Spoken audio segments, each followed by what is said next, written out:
Oke, nah udah dapat suara orang cantik deh. Recording in progress. Oke, dari kita buka. Selamat malam semuanya, Bapak Ibu semua sekalian.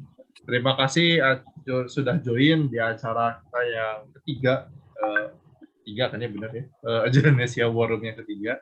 Hari ini topiknya kita mau melihat atau enggak berdiskusi mengenai topik-topik yang rasanya dalam 2 bulan terakhir ini tuh naik daun. Istilahnya ada namanya quiet quitting. Nah, ini kemarin kita kalau lihat di dalam grup sempat tersinggung, apa bukan tersinggung gitu ya, sempat dibahas juga bahwa quiet quitting itu nggak salah kalau mengerjakan sesuatu yang sifatnya on scope, on schedule, atau on budget. Project manajemen sekali, teman. Nah, cuman yang menarik di sini ada beberapa orang yang menyikapi bahwa quiet quitting itu saya kurang setuju sebenarnya di sini. Dia bilangnya adalah kita melakukan bare minimum, ya udah gitu ya, pulang, udah itu tuh selesai bubar. Begitu dia menjabarkan definisinya seperti tadi, saya merasa quiet quitting itu menjadi sesuatu hal yang buruk.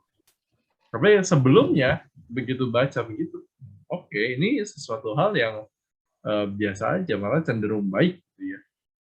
Dalam artian, especially kalau kita menerima apa memosisikan diri kita itu sebagai vendor ya, kita tidak melakukan sesuatu yang berlebihan itu tidak baik.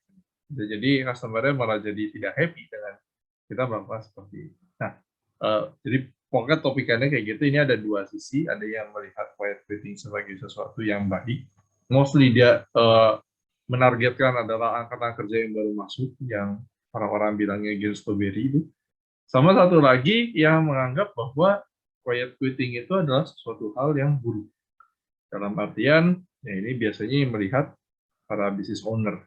Lihat, aduh kalau karyawan gue quiet quitting, mendingan lu keluar aja sekalian. Kita coba bahas dari dua sudut pandang itu, teman-teman yang mau mengutarakan opininya silahkan. Atau justru ada opini-opini yang ketiga, keempat, dan seterusnya pun silahkan. Gitu ya. Di sini semuanya free to all. Yang mau berbicara silahkan angkat tangan saja. Nanti saya akan persilahkan. Yuk, silahkan teman-teman. Ada yang mau share mungkin, atau ada yang sudah ada dirinya menahap, fine. Saya harus quiet quitting mulai saat ini. Gitu. Dan pengen tahunya tuh impact-nya gitu. Nah, kita bakal quiet quitting apa sih yang terjadi dengan kehidupan kita, kan bilangnya, oh dengan quiet quitting saya menjadi memiliki quality of life gitu ya, punya waktu lebih bersama keluarga dan lain-lain. Saya pengen tahu gitu, bener gak sih yang terjadi? Mungkin Om Ernest, silakan Om. Gue dulu deh. Kita bakar itu dulu ya. Bakar bensin dulu. Oke, kalau gue sih lihatnya dua sudut pandang. Ini jadi kalau gue lihat ya, quiet quitting tuh multitafsir sebenarnya. Ada yang mikirnya tuh negatif banget, seperti contoh kemarin kan ada yang piramid tuh ya. Nah itu sebenarnya kalau gue bilang itu bukan quiet quitting, itu udah memang udah mau resign gitu. Alasan resign sebenarnya ya. Iya, beda gitu. Jadi mungkin sebelum kita tahu ada quiet quitting jadi ngetren, mungkin kita sebenarnya kalau gue lihat mungkin kita juga melakukannya. Mungkin tanpa sadar itu sebenarnya kita melakukan quiet quitting. Gitu loh. Nah, jadi kalau dari sisi gue sih quiet quitting itu harus balance juga ya. Jadi ada saatnya kita membatasi diri, ada saatnya memang kita harus extra mile, di mana mungkin dalam project memang dibutuhkan sesuatu hal yang extra mile, ya tapi jangan terus menerus gitu. Dalam arti terus menerus, misalnya begadang. Nah, begadang itu kalau once a while memang urgency dalam satu project, ada issue atau memang untuk go live, gue bilang sih itu normal. Yang nggak normal kalau selama 6 bulan begadang terus dan itu dinormalkan, itu yang nggak normal gitu loh. Itu kasihan juga yang melakukan project gitu. Nah, jadi quiet quitting itu sebenarnya itu lebih ke arah yang penting harus di-balance lah. Kapan kita harus tanda kutip quiet quitting, dalam arti ya kita membatasi diri agar kita balance juga. Kan kita kan hidup kan bukan hanya untuk kerja ya, tapi kita hidup juga buat keluarga gitu. The main goal is not the work, tapi about kita kasih ke keluarga gitu dan gitu. Om Ernest, saya mau izin menanggapi Om. Boleh Om. Jadi menurut Om Ernest, antara quiet quitting sama learn to say no itu sesuatu hal yang berbeda atau gimana? Wah, itu pertanyaan bagus loh. Kalau gue sekilas dari first thought gue itu adalah mirip. Mirip. Sama bisa dibilang, karena dalam quiet quitting ya kita harus berani juga berkata tidak apabila memang misalnya kita main goalnya A nih, tapi karena kita nggak enakan, ditambahlah B, C, D, E, F, G, jadi main goal kita yang seharusnya A kita kerjain bener-bener, nggak dikerjain. Gitu. Itu kan, misalnya kita project itu tujuannya A gitu ya, deliverable-nya A, tapi customer minta B, C, D, E, F, G, kita ladenin tuh. Nah, akhirnya kan tujuan utama yang dikontrak, berdasarkan kontrak deliverable A, nggak kecapai akhirnya. Karena entertain yang B, C, D, F, G, H, I, J, gitu loh. Jadi memang kita harus say no, gitu loh. Tapi kalau yang tadi gue cerita customer itu berbeda ya sama quiet quitting. Itu sebenarnya kita menghindari gold plating. Betul. Gitu. Beda ya. Kalau quiet quitting kan lebih ke arah bisa dibilang individual ya, kalau dalam pekerjaan ya, gitu ya. Bukan dalam situasi besar project gitu. Iya, itu dari sisi gue sih. Gitu. Saya setuju akan hal itu. Tentu say no itu kita menolak improvement gitu ya, penempaan dari bos ataupun dari customer, bisa dua sisi ya. Gitu. Sedangkan quiet quitting itu adalah kita membatasi diri kita, membatasi growth dari diri kita. Itu in a way saya setuju akan hal itu. Nah ini kebetulan juga ada rekan saya DJ di sini, dia ada background psikologi dan mungkin juga salah satu pengamat mengenai quiet quitting.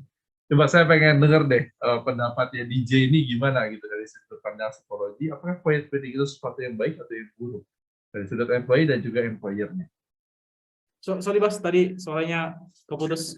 Oh oke. So pertanyaannya dari sudut pandang psikologi, apakah quiet quitting itu sesuatu yang baik atau yang buruk dari sisi employee ataupun employer? Bisa ada 4 sudut pandang nih mungkin. Iya, kalau dari sisi employee sih pasti nggak berdampak buruk ya, berdampak bagus. Berdampak baik, oke. Itu kan ada namanya soft mechanism ya, Bas. Jadi kalau saya sakit kepala itu obatnya minum Panadol, gitu ya. Kalau gatel itu digaruk, gitu ya. Kalau lagi kesel ya quiet gitu. Jadi itu kan sebenarnya naluri orang kayak. Jadi dari segi employee itu pasti happy banget. Ya maksudnya kita bisa memenuhi ego kita gitu loh, nalurinya kita tuh bisa mau ini. Tapi dari sisi profesional, iya ada baik ada buruknya juga sih ya, gitu ya. Mungkin dari sisi employer atau yang si organisasinya, mungkin ada yang lose jadinya gitu ya. Ada part yang nggak terkomunikasikan gitu ya dengan ini. Tapi ya kalau namanya me time ya, Bos. Sometimes kita butuh untuk berdiam diri untuk bisa refresh gitu. Ya, jadi dari segi profesional itu mungkin nggak selamanya works gitu ya. Karena bagaimanapun dari sisi employer-nya kan harus keterbukaan ya. Even though kita punya masalah secara pribadi, tapi kan idealnya kan nggak bisa dibawa ke sisi ininya gitu, ke sisi profesionalnya. Tapi dari sisi employer itu karyawannya akan sehat gitu ya, karena dia ini. Ya itu sih Mas dari gua. Ya Om Ernest. Terima kasih ya. Silakan Om Ernest. Oke. Jadi tambahan ya. Mungkin jadi kalau tadi gue sambil mikir-mikir juga, sebenarnya itu sebelum ada yang ngomong quiet quitting dan itu typo di grup, itu gue nggak ada namanya quiet quitting. Habis itu gue googling tuh, oh ini. Gitu. Nah, jadi kalau gue lihat ya, quiet quitting itu tergantung apakah itu kesengajaan atau memang tuh sesuatu hal yang dikontrol. Itu kalau kesengajaan mungkin negatif. Jadi misalnya kesengajaan itu ada suatu hal project itu urgent gitu loh. Once itu sekali-sekali ya, bukan tiap hari gitu. Urgent lah gitu, memang harus diselesaikan atau memang mengejar target. Contoh yang paling simple untuk company itu mengejar BST invoice. Kalau nggak company-nya nggak achieve target gitu. Nah itu kita harus memang sedikit extra mile agar itu bisa tercapai. Tapi kalau quiet quitting misalnya udah tahu urgent, lagi butuh, itu intinya gimana pun kan perusahaan yang gaji kita ya gitu. Tapi bukan berarti di abuse juga gitu loh. Tapi perusahaan gigi kita, perusahaan butuh achievement. Kalau menurut gue, quiet quitting yang negatif itu apabila udah tahu urgent, butuh, tapi tutup laptop, go, nggak bisa dihubungin. Bye, di atas jam 5. Padahal dibutuhkan buat besok urgensinya. Nah, itu quiet quitting negatif itu. Tapi kalau kadang-kadang kita extra mile, ya kita butuh juga gitu loh. Jadi quiet quitting kalau gue lihat ada yang dikontrol, ada yang disengaja. Dikontrol itu untuk memang ya kita work-life balance, yang disengaja ya pukul rata. Pokoknya gue jam 5 ke atas, bye. Gitu. Nggak peduli. Gitu. Penting atau enggaknya. Jadi kalau menurut Om Ernest nih, dengan sesuatu yang dia kontrol, berarti istilahnya tadi ya, kita ngasih bare minimum, project kita semua selesai, pekerjaan kita semua juga selesai, tidak ada sesuatu pun yang bermasalah dengan performa kita, tapi kita nggak mau melakukan sesuatu yang ekstra. Itu nggak masalah tuh, menurut Om Ernest. Nggak masalah, karena kan memang kita sudah, intinya bisa dibilang time management kita bagus lah. Karena kerjaan beres gitu loh. Kalau memang kerjaan beres ya kita, namanya tubuh manusia ada limitasi, ya better kita gunakan hal itu untuk istirahat, berkumpul sama keluarga, gitu loh. Nah, tapi kalau udah kerjaan nggak beres, manajemennya kacau, quiet quitting juga, tango gitu. Jadi siang-siangnya nonton YouTube, ngobrol, pas udah sore baru gerabak-gerubuk ngejarin deadline, terus tango juga. Ya, cuma itu definisi orang udah mau resign ya Om sebenarnya. Menganggap kerja itu. Udah bukan quiet quitting gitu loh. Itu pergi dengan diam-diam saja mendingan gitu. Tai Chi Master tuh bro. tunggu dipecat. Jadi ya udah gue lakukan ini biar dipecat lah gitu kan juga ada tuh kayak gitu. Om Atar mungkin ada yang mau disampaikan nggak 2 hari ini. Jadi ini menarik ya. Quiet quitting itu ada yang dari sudut pandang employee bisa dibilang sesuatu hal yang baik bahwa dia bisa memanjakan quality-nya dengan contoh yang tadi gitu. Kita bukan orang yang pukul rata. Semua hal kita harus tengok orang udah mau desain gitu ya. Tapi dia lebih ke yang ini pekerjaan saya beres, saya dari itu saya pulang. Nah, kalau dari sudut pandang profesionalnya, ya ini mungkin adanya ketidakterbukaan. Jadi kita akan bahas ini gitu. Kita lihat dari sudut pandang employee itu. Kita warna dari sudut pandang employee ada yang mau ditambahkan? Oh, Mas ini mungkin dia masih di jalan. Sorry bro, bisa. Oke. Ya, dari sisi gue mungkin singkat aja, biar yang lain juga dapat bagian bicara. Kalau di sisi gue, quiet quitting itu biasanya tertrigger oleh manajer yang tidak menghargai atau tidak memberikan keleluasaan buat employee-nya untuk berkreasi.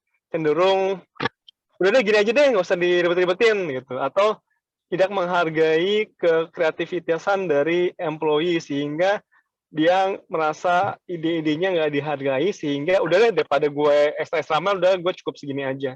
Jadi ada unsur dari manajernya gitu ya, sehingga seseorang bisa cenderung untuk quiet quitting gitu.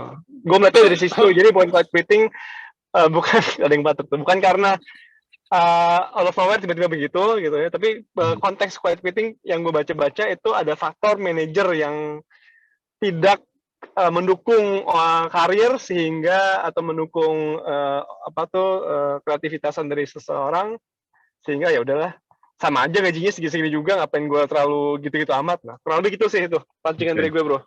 Silahkan lanjutin ya, gue mau turun dari mobil dulu. Karena langsung resign nih. Iya.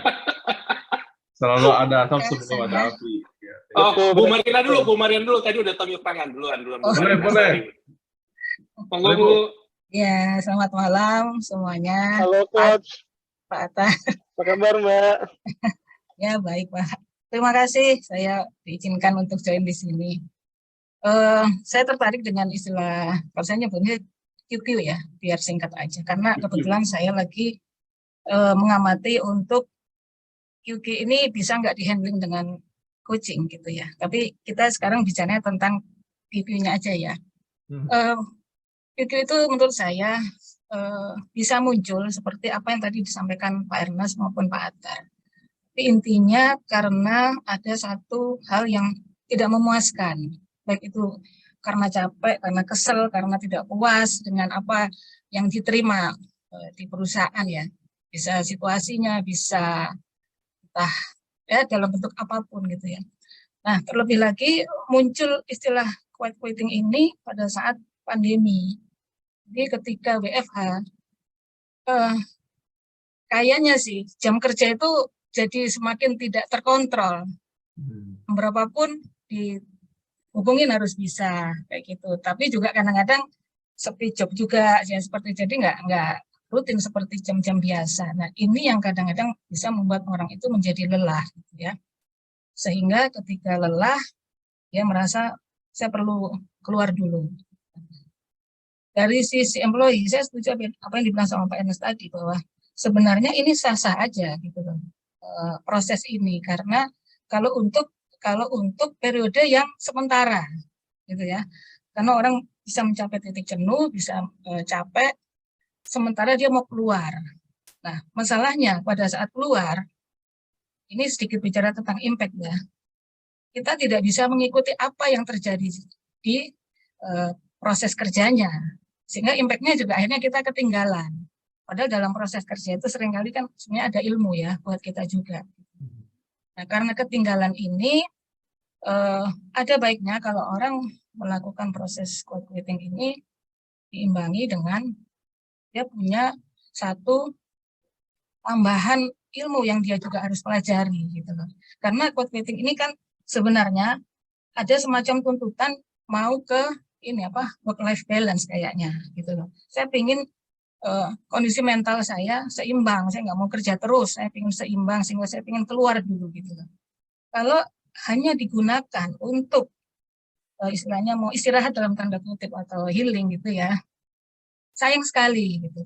Jadi perlu ada tambahan ilmu juga pada saat dia keluar dari jalur. Kalau kita bicara tentang proyek, dia keluar dari jalur sebentar, tapi sebenarnya tidak semuanya digunakan untuk beristirahat. Kalau saran saya seperti itu. Jadi menurut saya dari sisi employee sah-sah aja gitu, asal itu sementara, nggak seterusnya. Karena kalau seterusnya berdasarkan beberapa riset dibilang bahwa orang-orang yang memang sudah berniat untuk itu dalam waktu yang cukup lama, ini jadi sasaran utama untuk dilakukan PHK. Sasarannya di situ. Karena kan dia kurang produktif ya di perusahaan. Jadi itu jadi kayak catatan bagi manajemen. Bu Mariana, ini mesti dikoreksi sedikit mungkin ya. Jadi orang-orang yang melakukan quiet quitting yang kalau saya perhatikan, kalau dibilang kurang produktif, saya kurang setuju. Karena mereka itu menyelesaikan semua target yang diberikan sama bosnya, baik masuk akal ataupun tidak. Jadi tentu itu dia sudah melakukan produktivitasnya secara efektif.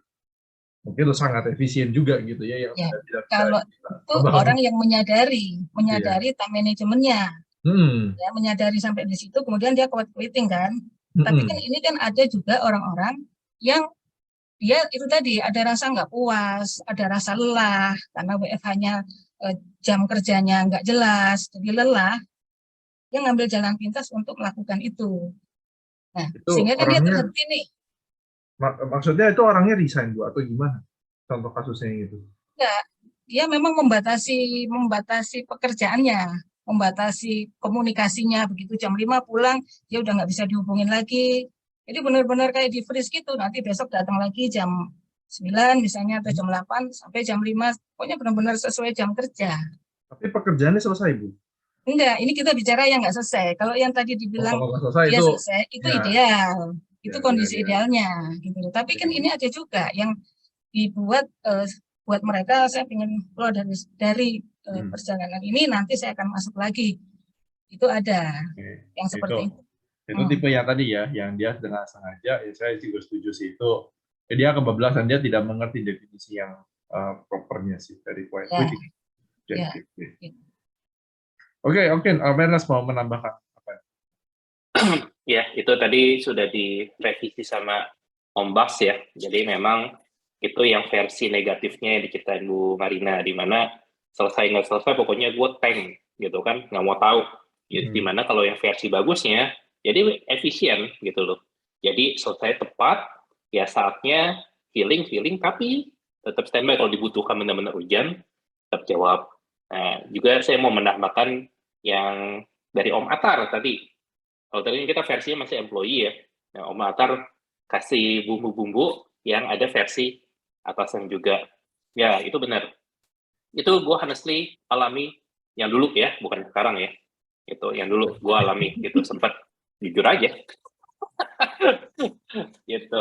Nah, jadi itu benar. Jadi kalau dari sisi hubungan bos sama anak buah, misalnya kalau bosnya udah grooming, udah kasih apresiasi, bla bla bla, everything itu, anak buahnya tetap quiet quitting, itu honestly udah clearly salah di anak buahnya ya. Gitu. Memang dia udah niat gitu, udah nggak mau lagi. Tetapi kalau bosnya memang semena-mena yang tadi Om Atar bilang, udah pokoknya lo kerjain ini aja, udah nggak perlu tahu, udah jangan terlalu kreatif, udah gini aja. Nah ya itu bisa dibilang saling leadernya gitu loh. Gitu berarti memang jadi anaknya kan juga malas, ngapain gue capek-capek gini, nggak didengerin juga ya gitu. Jadi memang banyak sisi lah gitu quiet quitting, makanya memang ada multitafsir gitu loh. Ada yang super negatif, yang piramid gitu kan. Gitu. Ya itu dari saya sih nambahan sih. Monggo. Thank you. Ini kita masih bahas di sisi employee, nggak masalah. Kita coba ke yang resen berikutnya. Om Cahyo. Halo Om. Malam. Malam. Sorry, kamera nggak nyala, menghemat bandwidth. Nggak masalah. Ada apa nih Om yang mau disampaikan?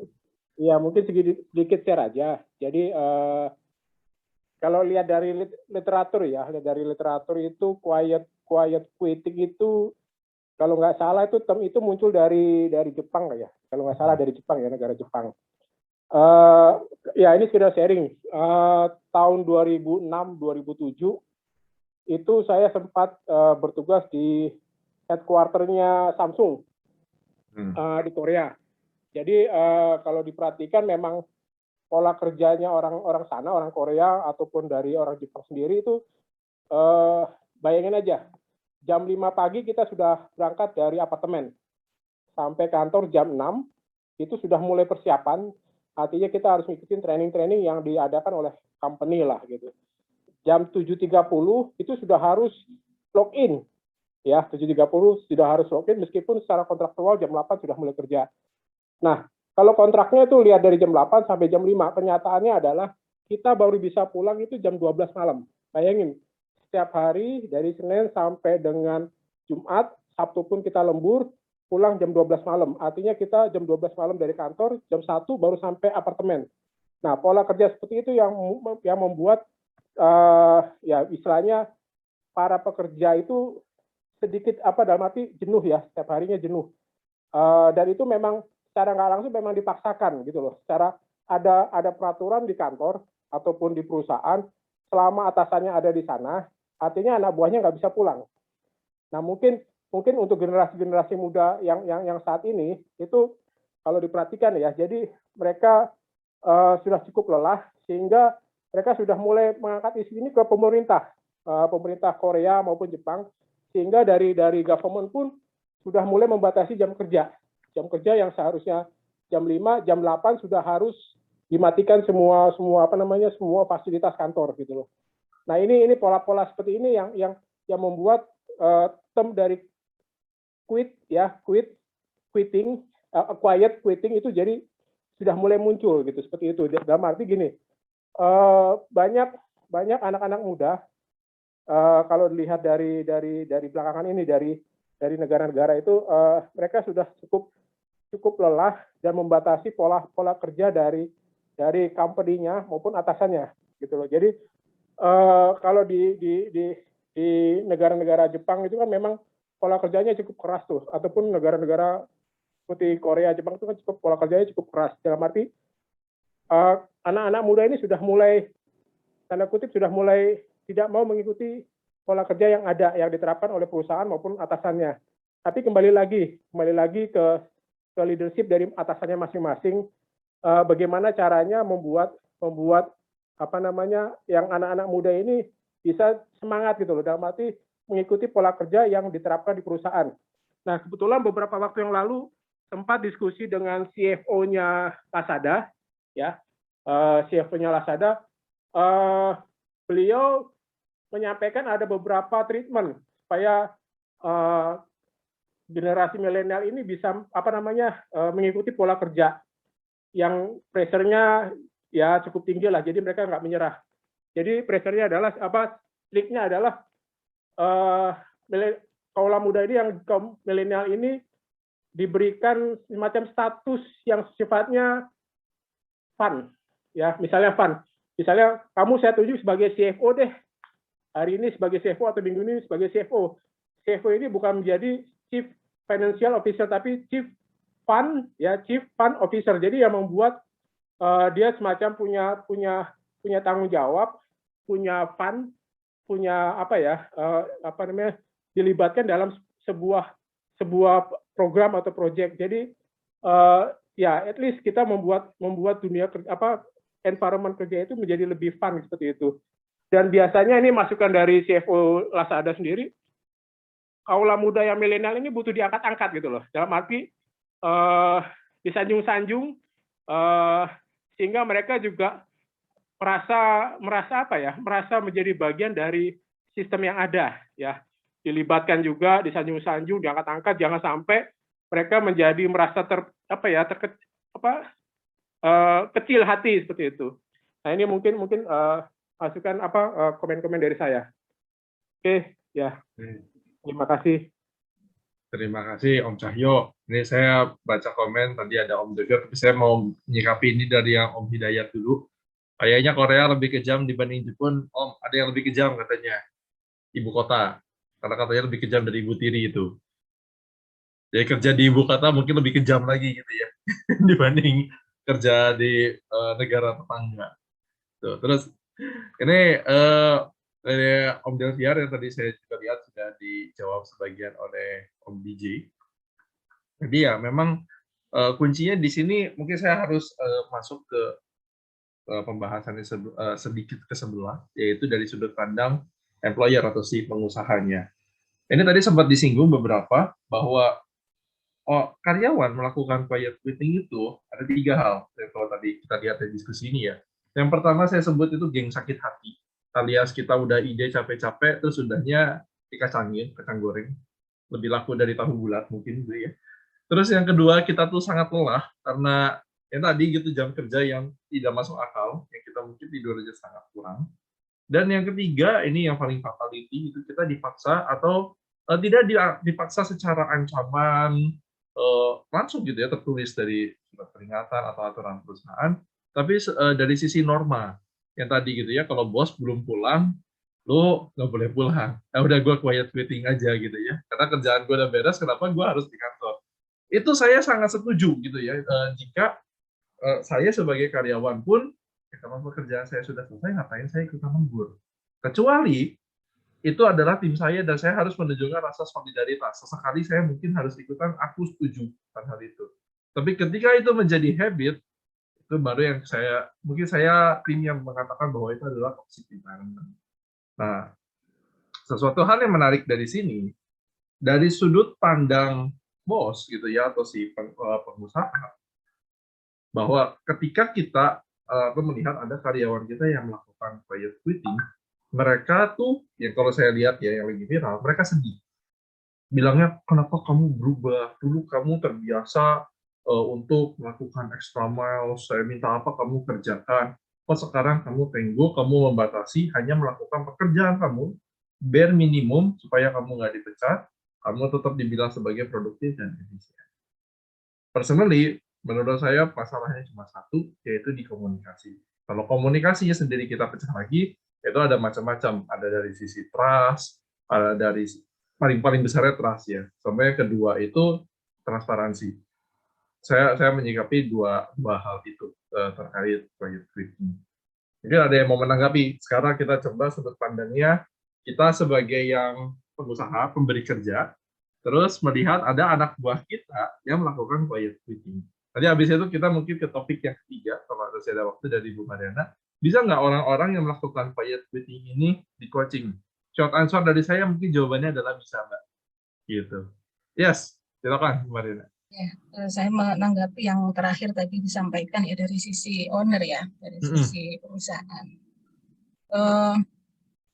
Kalau ini trennya sekarang itu kan leader as a coach sebenarnya. Dalam konteks yang bagaimana leader as coach? Dalam konteks bagaimana membuka percakapan yang basicnya adalah trust, sehingga percakapan itu bisa menjadi dua arah. Kenapa ini menjadi penting? Karena untuk generasi-generasi yang sekarang ini seperti yang Pak Cahyo tadi bilang, perlu diangkat-angkat. Tapi kalau saya lebih mengatakannya, mereka tuh pengen dieksiskan, gitu loh. Dieksiskan dengan cara gimana? Kuncinya ya seperti yang tadi dibilang bahwa adalah komunikasi. Nah sekarang bentuk komunikasinya untuk membuka tipikal atau orang yang sedang mengalami QT tadi adalah, kan kalau orang QT itu namanya aja quiet quitting. Jadi dalam apa istilahnya itu diam gitu ya, diam-diam dia keluar jalur gitu kan. Nah, diamnya ini loh yang perlu kita buka. Karena biasanya kan orang yang sedang mengalami seperti itu benar-benar agak susah komunikasinya. Nah, membukanya dari masalah komunikasi. Gimana komunikasi yang bisa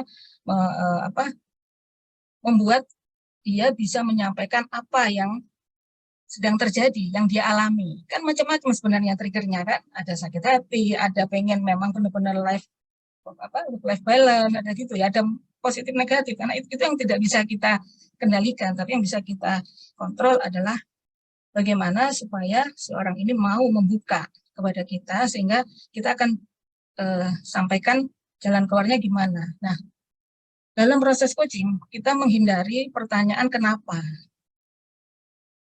Jadi kalau orang sudah ditanya, kenapa sih kamu kok melakukan ini? Itu rasa-rasanya kalau kita ditanya itu kayak kita jadi cenderung malah nggak mau ngebuka gitu loh. Waduh kalau saya jawab ini nanti salah, jawab itu salah. Tapi ada memang dialog-dialog dalam coaching itu yang membuat orang itu akhirnya bisa trust dan dia akan membuka diri. Apa sebenarnya yang terjadi sehingga dia melakukan hal seperti itu.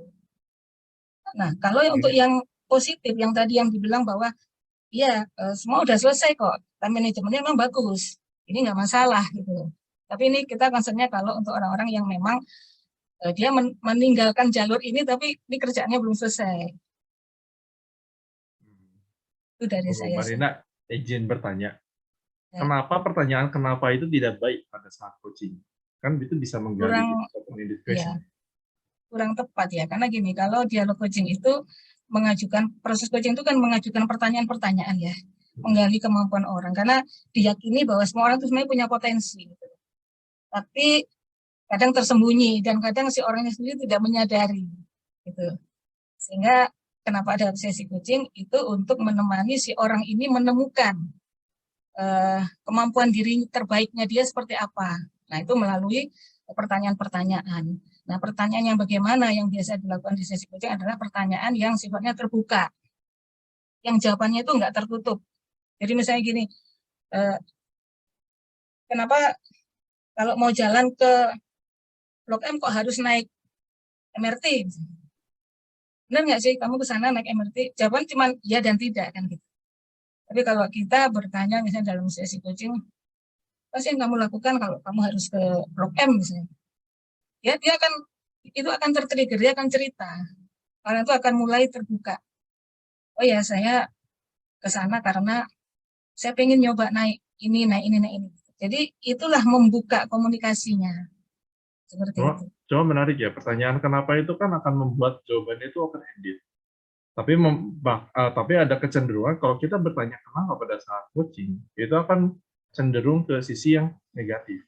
Ya, ada kemungkinan lebih banyak ke sana. Tapi kalau misalnya kita bertanya, misalnya yang kita hadapi karyawan yang sedang menghadapi proses QQ itu, kita mencoba membuka pertanyaan awalnya itu mungkin apa sih sekarang yang sedang merasakan, atau apa sih kamu yang sedang kamu hadapin sekarang, atau sedang ada target apakah dari pribadimu, punya rencana apa di pribadi. Kan kita nggak tahu sebenarnya QQ itu kadang-kadang dia adalah hasil dari permasalahan dia sendiri yang pribadi yang kita nggak tahu gitu loh. Nah kan kita harus mencari tahu ini apa penyebabnya. Kan selalu ada trigger kenapa orang melakukan QQ itu. Kalau misalnya ditanya, Ini- kenapa kamu lakukan? Kenapa sih kamu melakukan QQ? Ya mungkin nggak apa-apa. Ya akan ada jawaban yang dia akan menutup, nggak mau terbuka. Nggak apa-apa. Pengen berhenti aja. Nah, akan mengajukan pertanyaan agak sulit lagi. Itu sih. Oke, sudut pandang yang baik, Bu Marina. Thank you. Terima kasih. Oke, mungkin ada yang ingin menanggapi? Karena ini definisinya cukup cukup mudah digoyang definisi quiet quitting ini. Ini mungkin harus kita luruskan kembali bahwa orang-orang yang melakukan quiet quitting ini bukan orang yang beres gak beres cabut tenggo gitu ya, bukan yang seperti itu. Tapi yang dia tuh beneran perform, kerjaan dia beres, komunikasi dia oke. Tapi kalau tolong dong do extra match, dia bilang tidak gitu. Ini kita luruskan di sini. Kalau definisi yang tadi gitu ya, yang orang beres gak beres kan tetap tenggo, itu mah udah nunggu dipecat aja lah kalau orang-orang yang seperti itu gitu ya. Tinggal sampai kapan, tinggal sampai bosnya udah nggak happy sama dia, ya udah hilang gitu besok. Saya ingin topik kita tuh ke arah yang sono gitu ya, bukan ke yang kalau saya bilang orang-orang yang tidak bertanggung jawab di sini, tapi orang-orang yang beneran dalam dalam konteks gitu ya, dia melakukan pekerjaannya selesai dari sudut pandang employee-nya, dia pengen menuju work-life balance. Nah, ini dari sudut pandang employer-nya, pemberi usahanya, ini sesuatu hal yang baik atau yang buruk? Ketika orangnya ya ibaratnya gini, kita ingin tim kita itu banyak yang melakukan quiet quitting, mungkin sudah menjadi habit gitu ya di dalam perusahaan. Sedangkan perusahaan ingin meningkatkan agility dari perusahaannya sehingga diperlukan task force, pekerjaan lintas divisi yang dalam tanda kutip akan menambahkan pekerjaan beberapa orang yang tergabung di dalam task force tersebut. Terus semuanya bilang saya mau quiet quitting, itu bukan job desk saya mundur. Nah, ini kan sesuatu hal yang buruk ya bagi perusahaan, karena ya saya perusahaannya akan stuck seperti ini, inovasinya mungkin akan berkurang, dan juga ya, tapi perusahaannya tetap jalan gitu. Kita bisa menservis existing customer kita dengan oke. Nah, ini bagaimana? Oke, saya melihat salah satu rekan saya di sini juga, Om Akbar. Halo Om, malam. Selamat malam Om Bas. Malam Malam, semua. Om. Izin ikutan ngobrol malam-malam. Ya, menarik juga Om Bas tadi bahwa memang yang ceritanya lagi buzzword saat ini, quiet quitting ini, kalau saya coba sederhanakan ulang lagi adalah tadi berarti adalah orang-orang yang nggak disengage dari organisasi. Dan orang-orang yang disengage ini berarti itu tadi pada saat kita harapkan atau they're not willing to go beyond what they expected.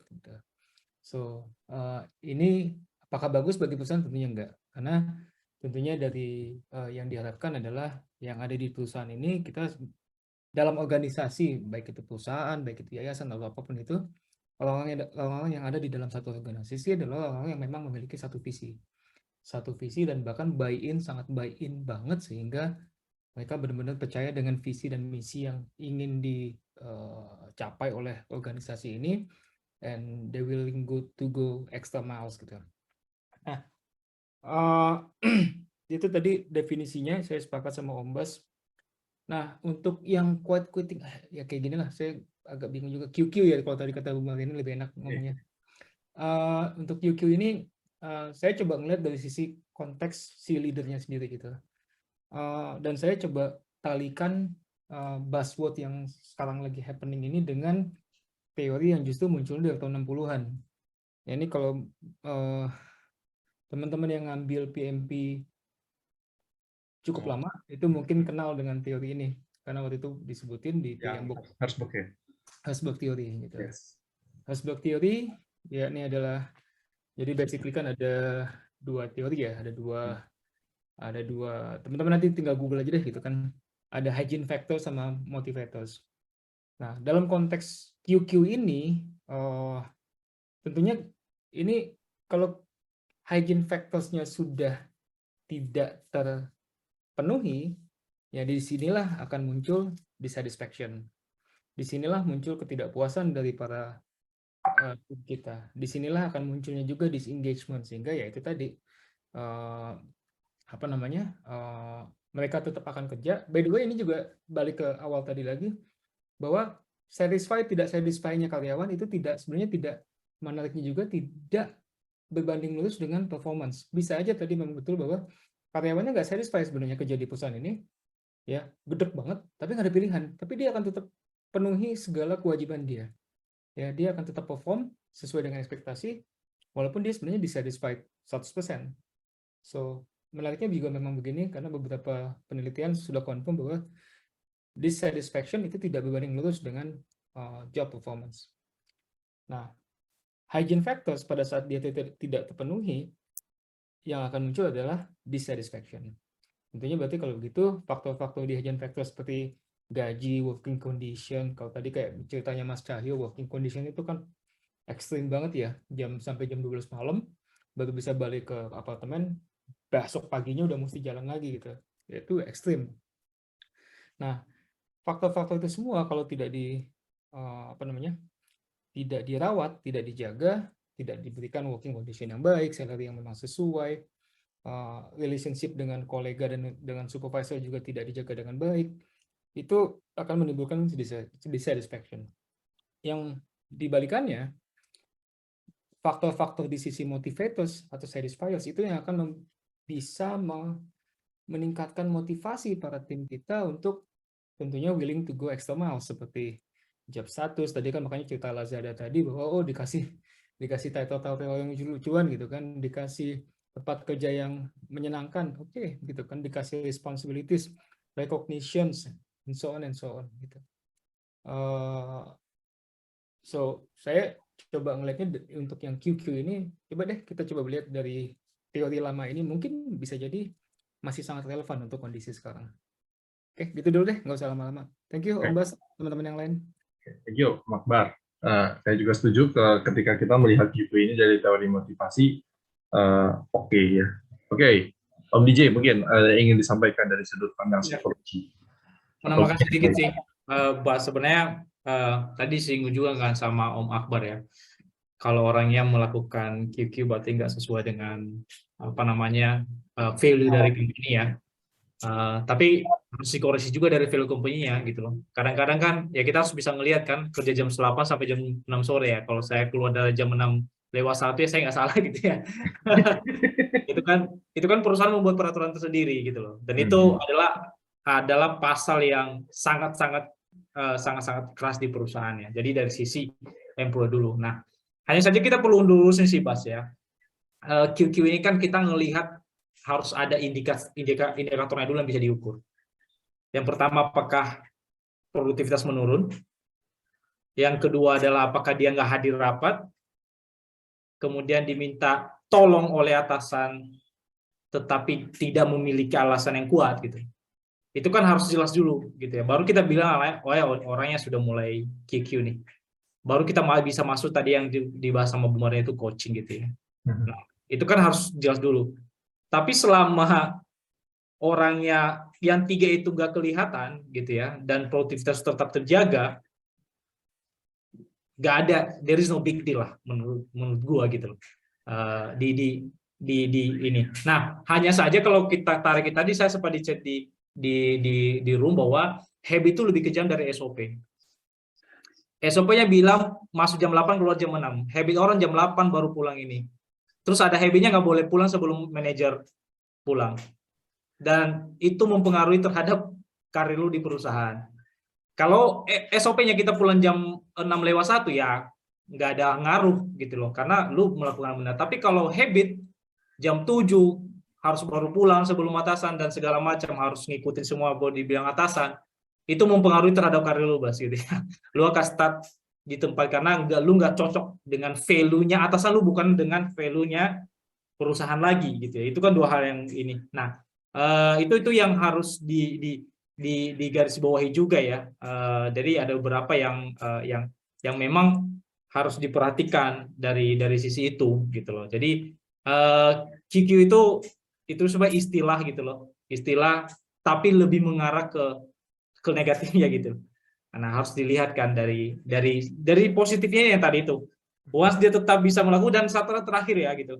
Ini kan di budaya Indonesia ini kan communication itu is number one. Kalau bisa di high gitu ya. Karena kalau di Jepang, saya punya abang di Jepang gitu. Kalau di Jepang itu dibilang, kamu bisa bantu nggak? Jawabannya cuma iya atau enggak. Apakah ada masalah? Nggak masalah. Karena itu cara mereka komunikasi. Di Indonesia, atasan ngomong bisa bantu nggak? Kita tuh nggak bisa bilang iya atau enggak. Harus ada alasannya gitu ya. Cara penyampaian yang ini. Oh, belum bisa mas karena saya lagi ada prioritas lain. Gitu. Nah, itu kan sudut pandang yang ini ya, gitu ya. Nah, di Indonesia kadang-kadang kalau orang kenapa nggak mau kerja di atas jam 6? Enggak, kerjaan saya itu sampai jam 6 doang. Sebenarnya kan bisa cari kalimat yang lain yang bisa ngena gitu loh. Iya. Oh, tadi saya lagi ada ini, saya mau ketemu anak gitu loh. Nah, itu kan jauh lebih kena gitu ya. Jadi, semua itu bagaimana cara kita mendeliver sih sebenarnya Mas ya. Dengan ini gitu ya. Itu sih Mas dari gue. Setuju. Oke, thank you banget. Ini tapi tadi ya ini menarik sekali, banyak sudut pandang QQ yang dibahas bahwa ini baik atau ini buruk. It all depends. Tadi saya setuju, kita balikan lagi ke definisinya. Ini adalah sesuatu orang, dia ada 3 metrik yang disebutkan oleh DJ. Menurun atau tidak produktivitasnya, cabutan apa enggak di dalam meeting, sama ketika diminta tolong, dia mau atau enggak. Ketika kita tidak ada penurunan, especially dalam produktivitas, karena itu yang terlihat, ya dia ini ke dalam kategori orang yang melakukan semangat work-life balance. Menurut saya pribadi, ini adalah orang-orang yang mungkin harus dipertahankan di dalam perusahaan, bisa dijadikan role model, karena ini akan meningkatkan efisiensi. Gitu ya. Ya kerja di kantor ada beneran kerja, bukan nonton YouTube. Tapi kalau yang tadi, yang ya udahlah kita nonton dekati jam pulang baru diuber jam 5 kita cabut, nah itu buruk. Itu saya setuju tuh dari sudut pandang si employee-nya tuh. Nah, kita di situ dulu. Ya mungkin Om Ernest ingin disampaikan apa? Ya, itu tadi aku mau tambahin dari Om Bas ya. Jadi yang terkait efisiensi. Itu mungkin gue udah pernah share di grup WA juga.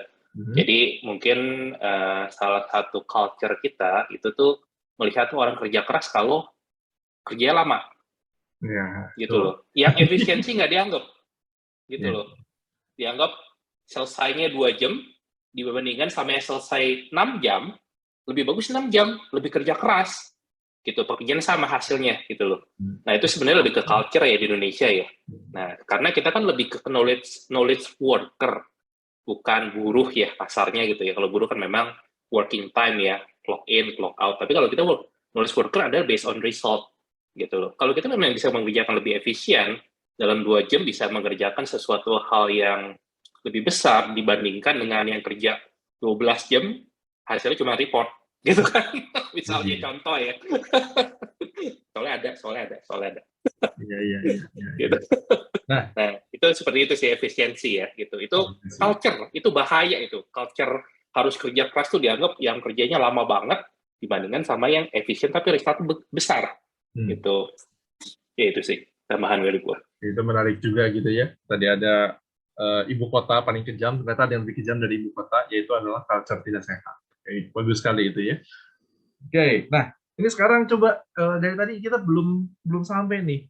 Dari sudut pandang pengusaha, ketika kita melihat, lihat ya, definisi QQ yang kita bahas adalah orang-orang yang sangat menyelesaikan produktivitas tetap, tapi dia sangat efisien gitu ya. Dia tidak mau menambah jam kerjanya untuk melakukan hal-hal yang di luar job desk-nya dia.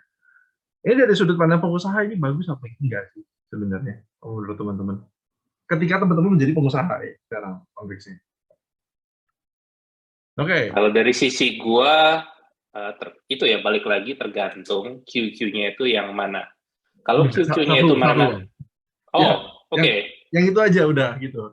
Jangan yang efisien ya, Oke, itu good. Kenapa? Karena berarti kalau work-life balance itu berarti timnya dari sisi owner itu ya, karyawannya itu bisa bekerja untuk maraton jangka panjang.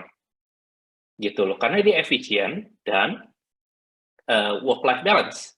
Jadi moralitas pasti juga terjaga bisa lebih bekerja, lebih bisa menghasilkan result lebih tinggi dengan bekerja se-efisien mungkin. Dan kalau itu dikembangkan, jadi orang saling beradu untuk bekerja lebih efisien, bukan bekerja lebih keras tanda kutip gitu. Nah, itu kan dibangun dari situ kan. Nah, itu good karena untuk long term perusahaan. Kalau yang model sprint gitu loh, kerja 16 jam, 15 jam, akhirnya tepas, resign, turnover tinggi, nah itu kan yang negatif bagi owner gitu loh. Karena berpikirnya cuma pendek. Tapi kalau long term, dengan quiet quitting yang positif tadi, itu adalah a good thing. Karena kita bisa, perusahaan tersebut bisa long term, maraton, untuk mencapai goal-nya. Nggak berhenti di tengah-tengah gitu loh, di abuse gitu loh. Itu sih dari gua. Ada sedikit pertanyaan. Jika kita, let's say gitu ya, kita buat company ini berdua, terus kita mengutamakan value tersebut gitu ya, bahwa this is marathon like, continuous improvement, gas terus, itu akan ada di satu titik. Ketika orang baru join, mereka shock terapi, Om. Ini standarnya tinggi sekali gitu. Ya mungkin ini perusahaan-perusahaan yang punya barang kelas BMW gitu ya, yang sangat-sangat premium, mungkin dia sudah melalui ini semua. Ini kan jadi serangan mental gitu ya, begitu anak fresh graduate masuk ke dalam situ. Dan ada beberapa perusahaan yang memiliki standar tinggi seperti ini, mereka nggak terima. Untuk, ya gitu, saya bukan menilai kemampuan orang dari umur, tapi syaratnya itu adalah minimum umurnya 35 tahun. Karena dengan 35 tahun itu berarti orang pasti minimum punya 10 tahun pengalaman kerja, atau kerjanya sudah terbangun, standar pekerjaannya juga dia udah oke, begitu masuk dia pasti akan bisa come up dengan standar perusahaan tersebut. How do you see that? Ya, itu namanya learning curve ya. Makanya kalau ada memang karyawan baru gitu loh, itu harus didampingi sama karyawan yang sudah pengalaman, agar dia bisa lebih efisien gitu loh. Jadi ya pairing ujung-ujungnya gitu. Kalau dilepas ya mati. Shock terapi gitu ya ntar ya. Iya, shock terapi beneran itu kalau dilepas. Ya, begini saya, ya silakan Bu Marina. Ya, kalau dari sisi owner ya, melihat bahwa ini adalah salah satu poin untuk efisiensi, artinya kan di-accept nih sama manajemen bahwa boleh orang melakukan QQ. Nah, kalau memang sudah di-accept dan itu dirasakan memang bisa menjadikan salah satu poin untuk efisien, balik lagi memang harus ada komunikasi. Itu dikomunikasikan sehingga kalau ada orang baru atau ada ya maksudnya ada pegawai baru, dia nggak asing dan dia tahu bahwa boleh kok pola kerjanya ini memang boleh melakukan QQ, tapi dengan syarat ini disebutkan. Jadi ya memang kuncinya ada di komunikasi menurut saya. Baik yang personal yang dalam tanda kutip merugikan, maupun yang menjadikan ini satu bahan efisiensi, tetap kuncinya adalah komunikasi. Ini yang sering leader kadang lupa, tidak mengkomunikasikan kondisi yang di-accept atau diberlakukan. Betul. Gitu. Kan salah satu tugas dari seorang leader adalah untuk mengkomunikasikan visionnya dia.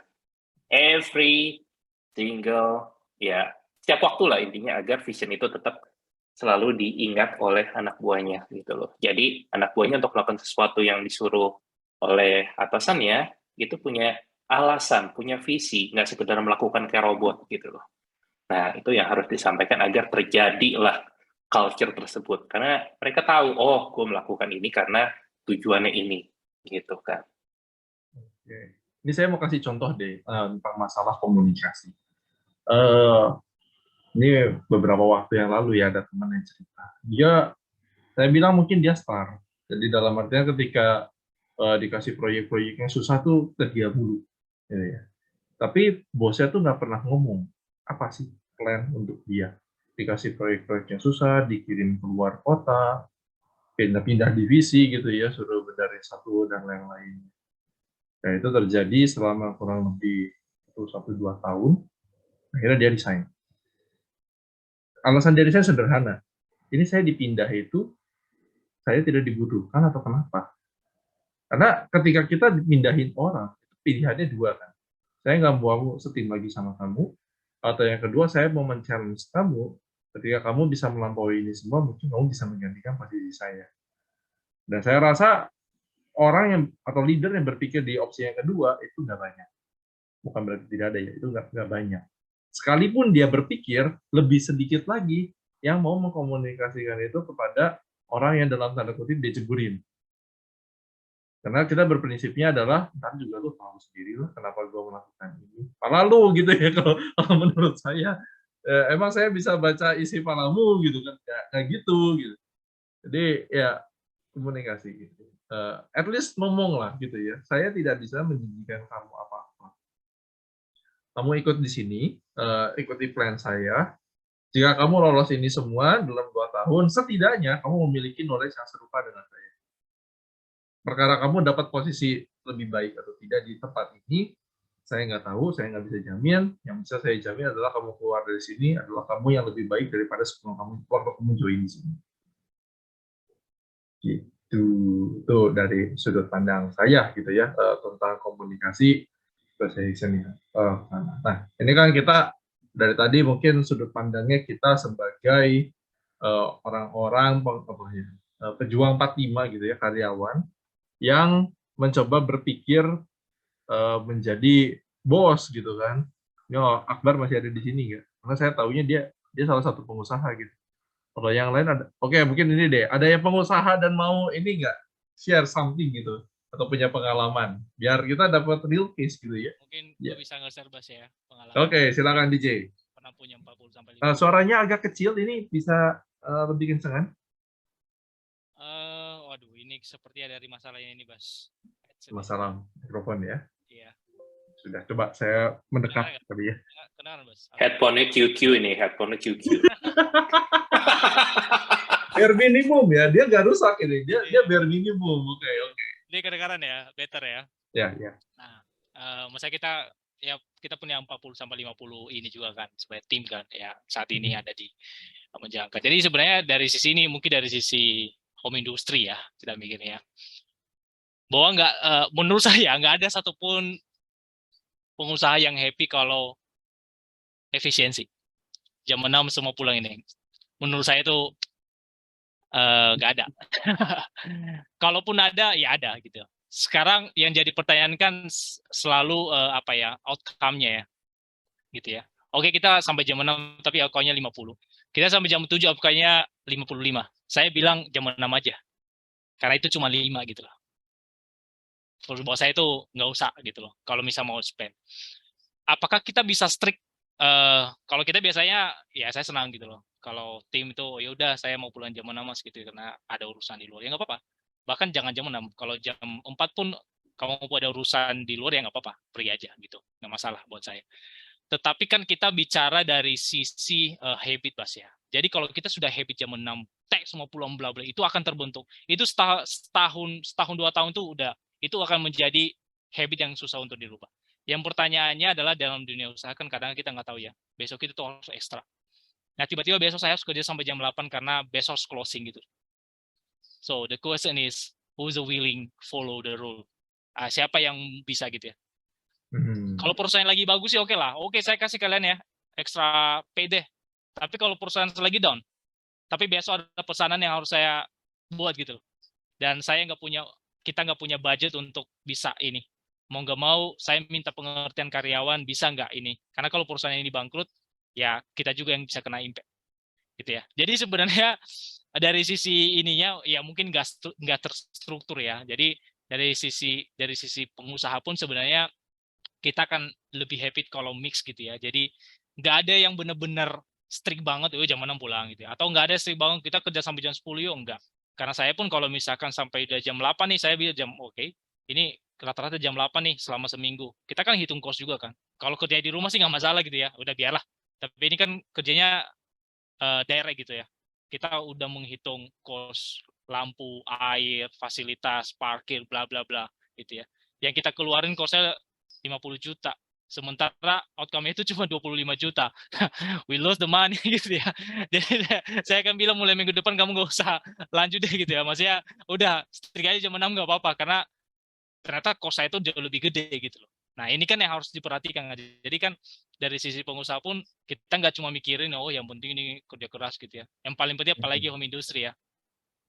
Berapa banyak hasil yang bisa ketahuan langsung depan mata gitu lah. Kalau misalkan prosesnya jauh lebih cepat nih, saya nggak peduli. Saya mau tahu berapa uang yang kita hasilkan dari sana gitu ya. Jadi mungkin itu Bas ya yang jadi pertimbangan gitu loh ini. Itu sih Bas. Itu DJ memang dari teman-teman atau pernah pengalaman sendiri tuh bahwa Pengalaman sendiri, pengalaman sendiri. tambah kerja 1 jam itu, apalagi kalau malam kan tarif listrik lebih tinggi, Iya, itu iya. mengakibatkan penurunan cuan yang signifikan berarti ya. Iya, kita kan di bagian food Bas ya. Jadi Iya. kan saya harus tahu gitu loh. Ini kita kerja sampai jam 8 kan mestinya hidup terus, lampu itu terus, AC itu terus, kopi jalan terus gitu loh. Nah, belum kita punya kantin juga gitu loh. Kantinnya mereka cuma bayar, kalau di luar bayar 15.000, mereka cuma bayar 10.000 gitu loh. Itu kan kita harus mengikuti, membaca semuanya gitu loh. Ini saya nggak mau nih gitu loh. Kantor ini dimanfaatin juga kan sebagai ini kan. Nah, jadi itu sih mungkin yang perlu diperhatikan ya. Tapi ini dari sisi home industry ya, yang kecil gitu. Tapi ini sebentar ya Om Ernest sama Om Cahyo, nanti saya akan ke sana. Ini seperti yang saya cukup miss gitu. Beberapa kali saya buka pamer, gitu, buka flexing, jalan-jalan ke luar negeri, itu toko jam 8 malam tutup semua mereka. Sesuatu hal yang lucu gitu ya, karena kita di Indonesia terbiasa tutup jam 10 malam kan. Dan mereka tuh ya, bahkan ada yang gila. Saya lagi mau belanja, saya diusir loh. Saya mau ngasih duit, saya nggak boleh. Kenapa? Saya udah mau tutup 5 menit lagi, saya mau pulang. Nah ini bisa jadi ternyata alasannya itu adalah yang tadi disebutkan sama Om DJ gitu ya, bahwa ini ketika saya lewat 1 menit, pos saya langsung bengkak gitu. Bisa jadi saya nggak tahu gitu kan aturan. Mungkin itu di kasirnya udah closing, Bas. Oh ya, bisa ya. Pas udah closing, terus ada lagi itu besok baru dihitung. Nah, biasanya itu susah gitu. Ini produktivitas hari ini, apa besok gitu loh. Jadi mungkin itu modifikasi udah dopas gitu ya. Karena dari si pengusaha nggak ada yang nolak uang gitu. Betul. Setuju. Jadi kita nggak pernah tahu itu, tapi pada saat itu ketika kita yang diusir, kita bisa mencak-mencak gitu ya. Saya nggak mau situ lagi. Mau belanja aja diusir gitu ya. Oke, itu tanggapan dari saya. Kita ada 2 orang yang angkat tangan, Om Cahyo sama Om Ernest. Saya mungkin tanya dulu sama Om Cahyo ya, Ernest. Oke, Om Cahyo, mungkin apa? Oke, Mas Bas, kalau bicara mengenai efisiensi, itu kalau aku perhatikan ya, itu terkait dengan apa ya, sistem yang sudah terdevelop. Nah, artinya kalau memang sistemnya sudah established, sudah bagus, ya efisiensi bisa kita terapkan lah, gitu. Ya, tapi kalau memang sistem dari perusahaan itu belum established, belum berkembang dengan baik, ya mau nggak mau perusahaan juga manpower-nya ditambah gitu sesuai dengan target yang ada gitu loh. Nah ini ditambah lagi memang ini yang saya perhatikan antara perusahaan yang sudah established, misalnya perusahaan Samsung itu memang sistem sudah established, jadi mereka benar-benar efisiensi pekerjaannya memang dia utamakan gitu loh. Dalam arti jumlah manpower-nya ya seefisien mungkin gitu. Nah kalau perusahaan-perusahaan misalnya perusahaan yang ya sifatnya lokal Indonesia atau beberapa perusahaan yang baru established ya mau nggak mau kalau memang sudah punya target ya itu yang harus dikejar, apapun manpower yang dibutuhkan ya memang harus itu yang harus dibayar gitu loh, seperti itu. Nah mungkin ini juga mempengaruhi juga ya dengan pola yang ada gitu. Ya itu cuma saran maksudnya pikiran saya lah seperti itu. Understood, Om. Jadi memang kunci kapan kita melakukan efisiensi ataupun membangun SOP, lu boleh QQ atau tidak, lu lihat lagi gitu ya. Perusahaannya atau secara organisasi sudah mature atau belum. Benar sih, mungkin di dalam home industry kita lebih baik tidak QQ gitu ya. Kita lebih baik QQ karena malah dalam program mungkin bisa merugikan perusahaan. Tapi once perusahaannya itu udah besar, ya mungkin tadi gitu ya, seperti analoginya DJ, ketika kita perlu closing, siapa yang mau willing untuk membantu? Kemungkinan besar adalah begitu saya bilang saya mau bantuin bos, dibilangnya adalah saya cari muka. Kemungkinan besar itu malah berdampak buruk gitu ya. Ya. Jadi saya benar ya, ternyata ingatan saya, Om Fayat ini masih di Turki ya. Kondisi aman Om di sana? Aman Om. Waduh, Aman. saya nggak enak nih Om. Saya kayaknya usia saya masih setengahnya usianya Om Bas deh. Saya tidak setua itu. Hei kamu.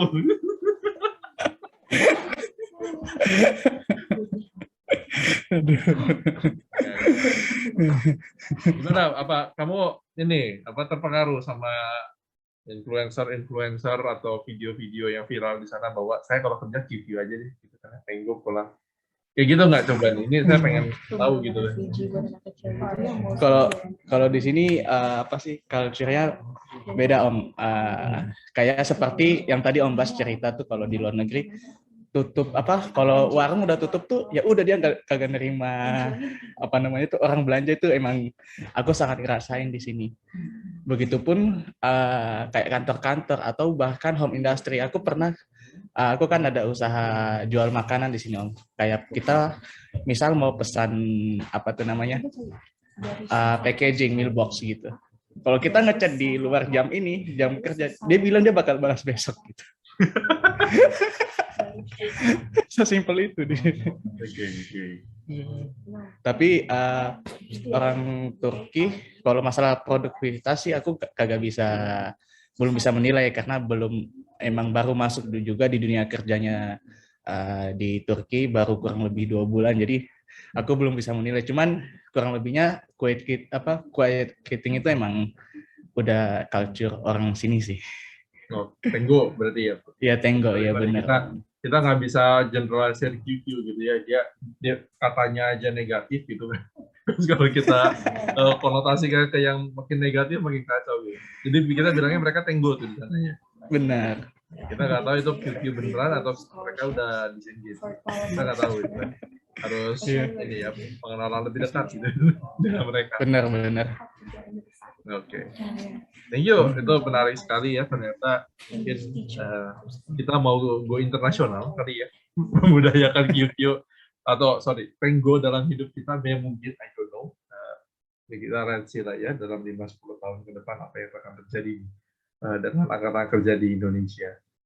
Oke. Om Ernest mungkin tadi sempat skip, ada yang mau disampaikan? Iya sih, jadi menambahkan yang tadi dijelaskan Om DJ, Om Cakyo. Ya, itu benar ya. Jadi, goal kita kan sebenarnya kan dalam perusahaan itu adalah untuk mencapai keuntungan. That's the whole main goal, gitu loh. Tanpa revenue, tanpa keuntungan, itu perusahaan ngapain ada gitu kan. Ini ya, organisasi sosial aja ya, kalau ngomong. Itu yayasan ujung-ujungnya. Nah, jadi makanya terkait QQ everything lah ya, bukan hanya QQ doang, efficiency everything, itu akan case by case. Tapi yang terpenting balik lagi tuh, yang kita balik lagi ke komunikasi. Nah, sebagai leader, owner, itu harus komunikasikan dengan baik vision-nya. Agar apabila ada perubahan haluan, mendadak, ya namanya, kalau perusahaan kan kayak di lautan ya, kita nggak bakal tahu cuaca seperti apa kadang-kadang. Nah, pas lagi berubah haluan, tiba-tiba ada ombak, ada petir, nah itu adalah bisa dinilai ownernya itu ada leadership atau enggak sebagai kapten kapal ya.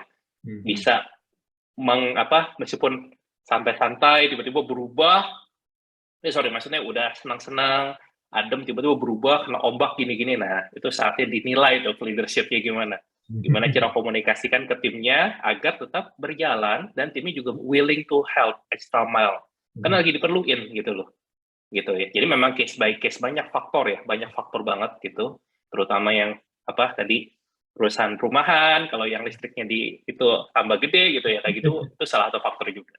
Balik lagi, at the end, it's about money. Ya, itu kita nggak bohong ya, bisnis itu adalah money, gitu loh. Gimana pun itu yang gaji kita semua, jadi that's the goal, efficiency, everything yang ada di situ, itu adalah untuk mensupport goal tersebut. Nah, tinggal dikomunikasikan dari leadernya, ownernya, visionnya itu ke anak buahnya masing-masing, agar bisa goal tercapai, gitu.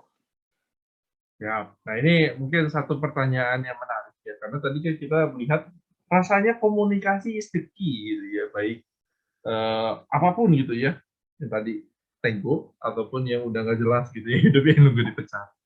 Nah, mungkin saya sebelum men-share apa yang saya rasakan, yang saya dapatkan gitu ya, ada nggak menurut teman-teman frekuensi terbaik untuk melakukan komunikasi ini.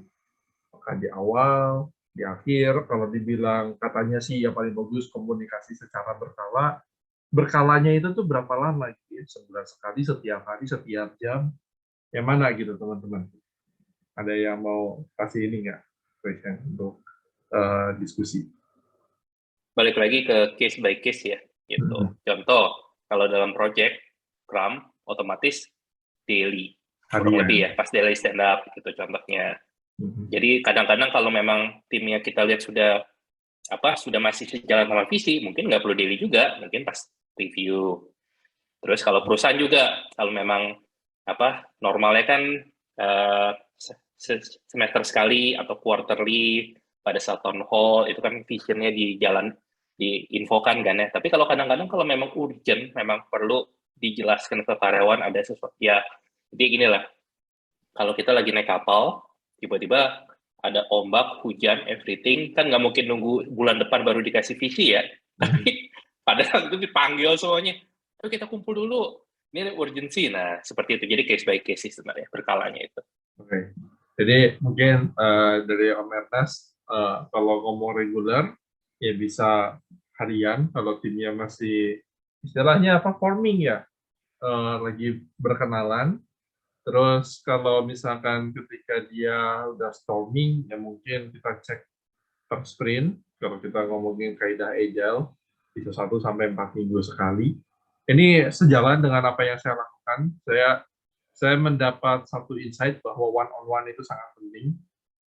One-on-one itu dalam artian misalkan saya bekerja dengan Om Ernest adalah bos saya.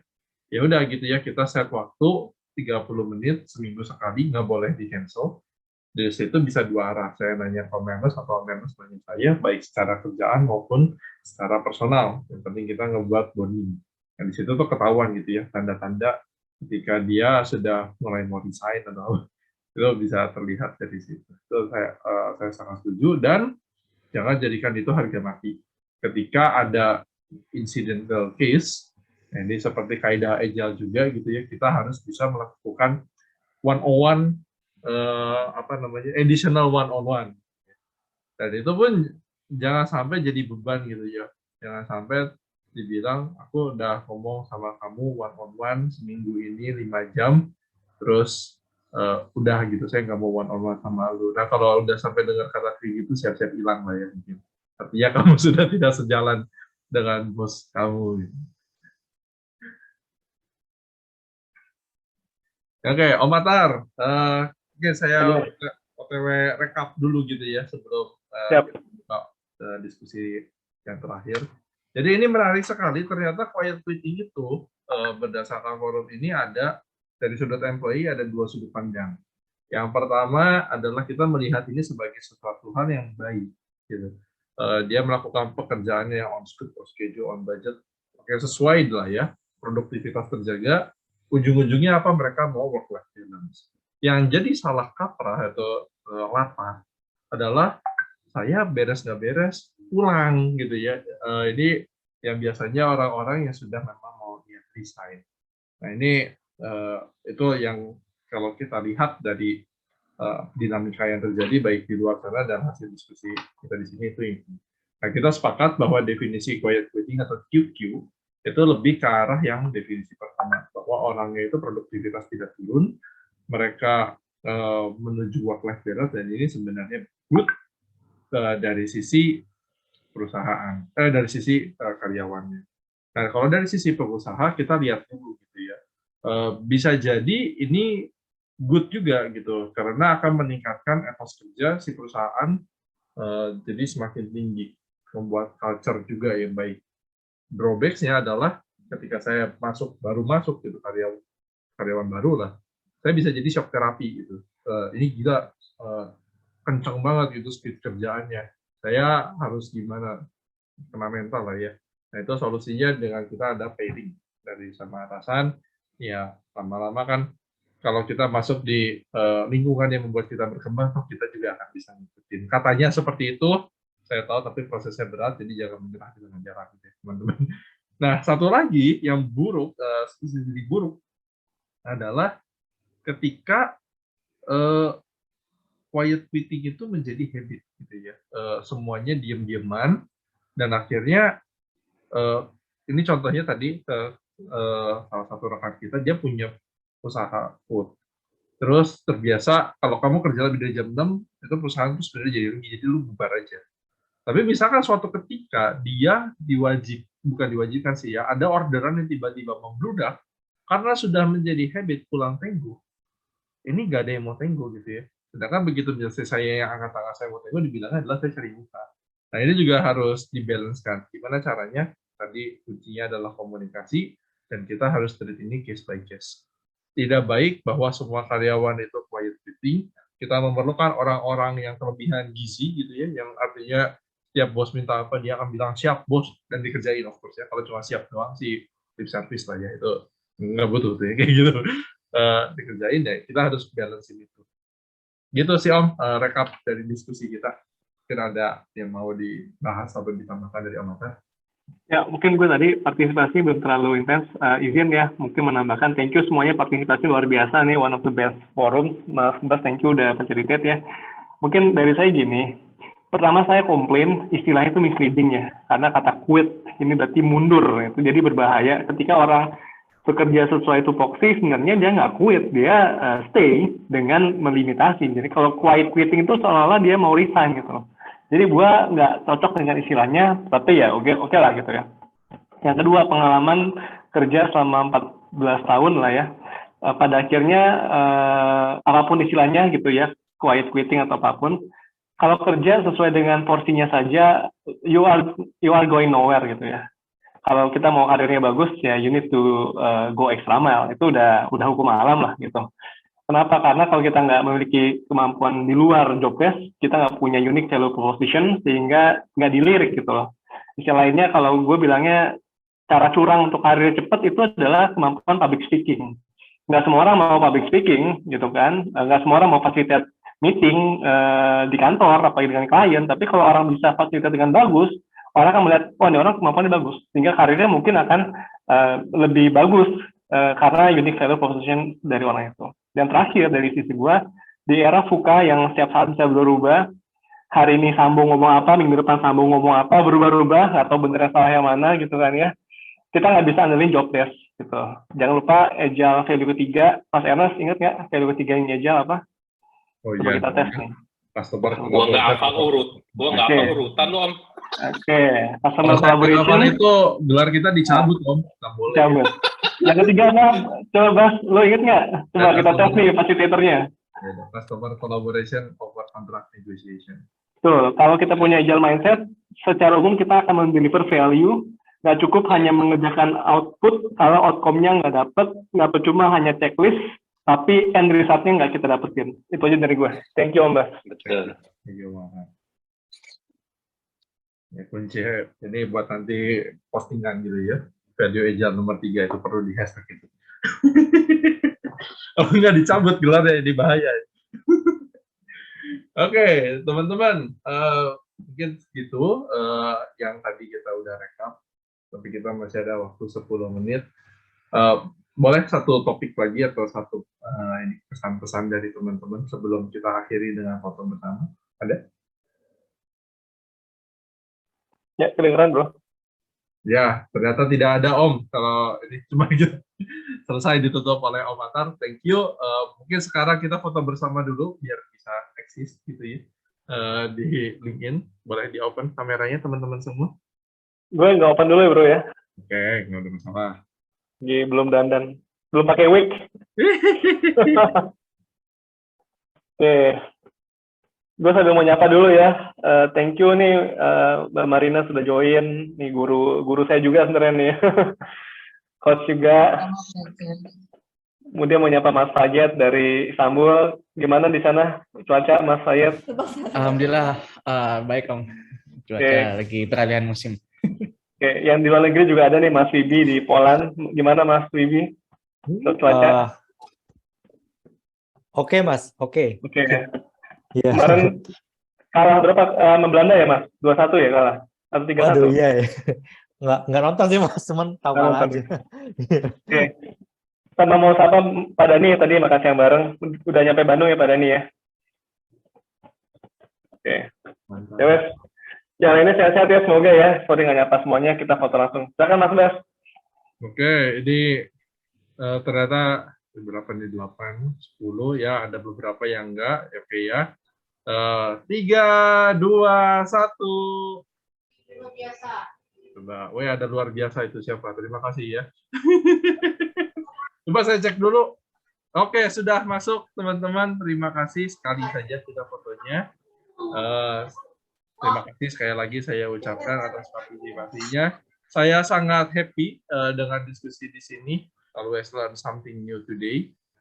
Apalagi ini banyak banget gitu ya pandangan-pandangan, dan ternyata bisa tadi saya sangat senang sekali kita bisa batasin gitu ya, bahwa definisi QQ itu ya yang positif ya, meskipun kita tahu lah itu salah, nggak tahu kenapa orang namanya begitu, kita jangan bilang orang QQ ini adalah orang yang belum resign gitu. Jangan, coba kita harus luruskan gitu ya sudut pandang itu. Terima kasih semua atas kehadirannya. Akhir kata saya Bas lah ya, kalau ngomongin personal branding, Bas mewakili Indonesia. Terima kasih sudah datang ke kesempatan hari ini. Karena kita tutup, selamat malam semua. Dadah. Ditunggu Om Bas di sini, ditunggu di sini Om Bas. Wah, kode tuh. Siap. Biar kita siapa tahu bisa change the world ya. Yes. Both of us. Siap. Makasih banyak Om Atar, Om Bas. Ya, thank you. See you semuanya. Thank you. Terima kasih semuanya. Thank you. Oke. Thank you Bas ya, thank you Mbak Marin, thank you Mas Hafiz, Terima kasih. Mas Elviar, Mas Ihsan. Sama-sama, thank you, Mas Atar.